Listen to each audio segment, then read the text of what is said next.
آپ سے کھل کر کہہ رہا ہوں سب موبائل میں قرآن پڑھنا عجیب عقلیں ماری گئی ہیں. اسی میں ننگی فلمیں، اسی میں ننگی تصویریں، اسی میں قرآن. سوچی تو صحیح آپ کہاں سے یہ بدعت چلی ہے، کہاں سے یہ حرکت شروع کی ہے. اپنے باپ کی تصویر آپ قرآن میں نہیں رکھ سکتے. آپ کا باپ ہے، اللہ کے ہم اس کا مقام ہے، آج کا بھی مقام ہے. آپ برا سمجھتے ہیں کہ باپ کی تصویر قرآن میں لگائی جائے. آپ اتنی ننگی گندی تصویروں میں قرآن رکھے ہوئے ہیں. سوچیے آپ، کوئی ایڈ آ جائے، کوئی اشتہار آ جائے، کچھ بھی آ جائے. میں کہتا ہوں کچھ بھی نہ آئے، جس اسکرین پر سارا گند آ رہا ہے اس پر آپ قرآن پڑھنے کو کہہ رہے ہیں، کوئی حرج نہیں ہے. میں تو سمجھتا ہوں کہ دلوں سے قرآن کی عظمت ختم ہو چکی ہے تو کوئی حرج نہیں. جو چاہیں جہاں چاہیں جو چاہیں کریں، جہاں چاہیں سر پھوڑیں. سیدھی بات. کیا مصیبت پڑی ہے، کیا عذاب آیا ہے. ارے آپ قرآن لے کے بیٹھے ہوئے ہیں بس میں، ٹرین میں، ہر مسلمان دیکھ رہا ہے قرآن پڑھ رہے ہیں. آپ کا قرآن پڑھنا سب کے لیے قرآن کی عملی دعوت بن رہا ہے. آپ مسجد موبائل لے کے بیٹھے ہوئے قرآن پڑھ رہے ہیں، لوگ کہہ رہے ہیں دیکھو مسجد موبائل لے کے بیٹھا ہوا ہے. کوئی عالم حرکت کرے گا تو لوگ بھی نکال لیں گے موبائل کہ اچھا یہ بھی ہے موبائل دیکھ رہا ہے عالم صاحب. ہر ایک بیچارہ قرآن پڑھ رہا ہے.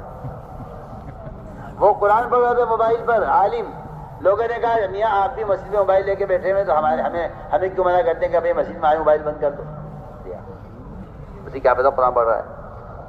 میں تو صاحب آپ سے کہتا ہوں آپ کی شاید عقل ہو تھوڑی بہت آپ کے اندر کہ آدمی شراب کی بوتل میں زمزم پیے اور لوگوں سے کہے میں تو زمزم پی رہا ہوں، آپ مجھے کیوں تہمت لگا رہے ہو. آپ پر تہمت شراب پینے کی لگے گی، زمزم پینے کی نہیں لگے گی. سب آپ سے سب میں آپ کو آسان مثال دے رہا ہوں.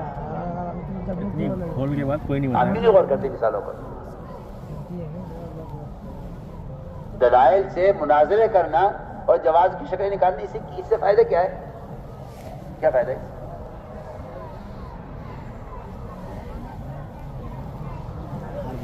میں بہت تاکید سے کہہ رہا ہوں، آپ ٹرین میں ہو یا بس میں ہو، آپ سفر میں ہو یا گھر میں ہو، آپ قرآن کھول کر دیکھ کر پڑھیے. اس کے علاوہ اور کوئی طریقہ قرآن کی تلاوت کا نہیں ہے.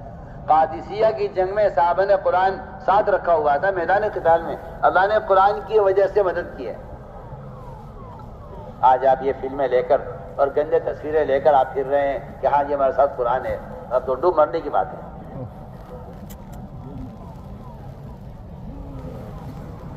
اور قرآن کی کو دیکھ کر پڑھنا نہ فرض ہے نہ واجب ہے. اگر آپ کے پاس قرآن نہیں ہے اس وقت تو آپ بغیر دیکھے قرآن پڑھ لیجیے. آپ سورہ اخلاص پڑھتے رہیے، آپ کو تلاوت کا اجر ملے گا. کیا ضروری ہے کہ نہیں جی قرآن نہیں ہے تو موبائل میں پڑھے؟ کیوں کیا آپ کو کیا موبائل سے پہلے آپ کیا کرتے؟ اگر موبائل کے آنے سے پہلے قرآن اگر آپ کے پاس نہیں ہوتا تو آپ کیا کرتے تھے؟ بتائیے آپ کیا کرتے تھے؟ خامخواہ کی باتیں. وہ تو یہود و نصارہ نے مسلمانوں کے دلوں سے علم، علماء اور قرآن اس کی عظمت کو ختم کرنے کے لیے فتنہ چلایا ہے جس کو مسلمان سمجھ نہیں رہا.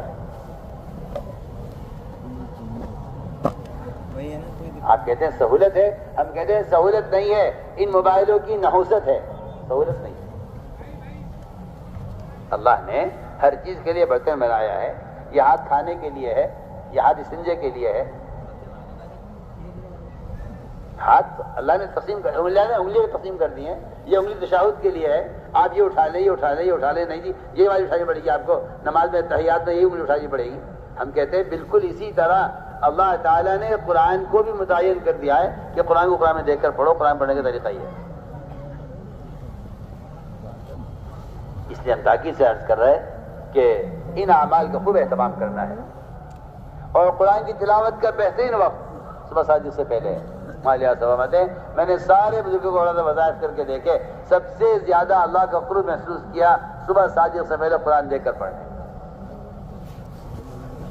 اس طرح ہمیں ان اذکار کا اعمال کا اہتمام کرنا ہے.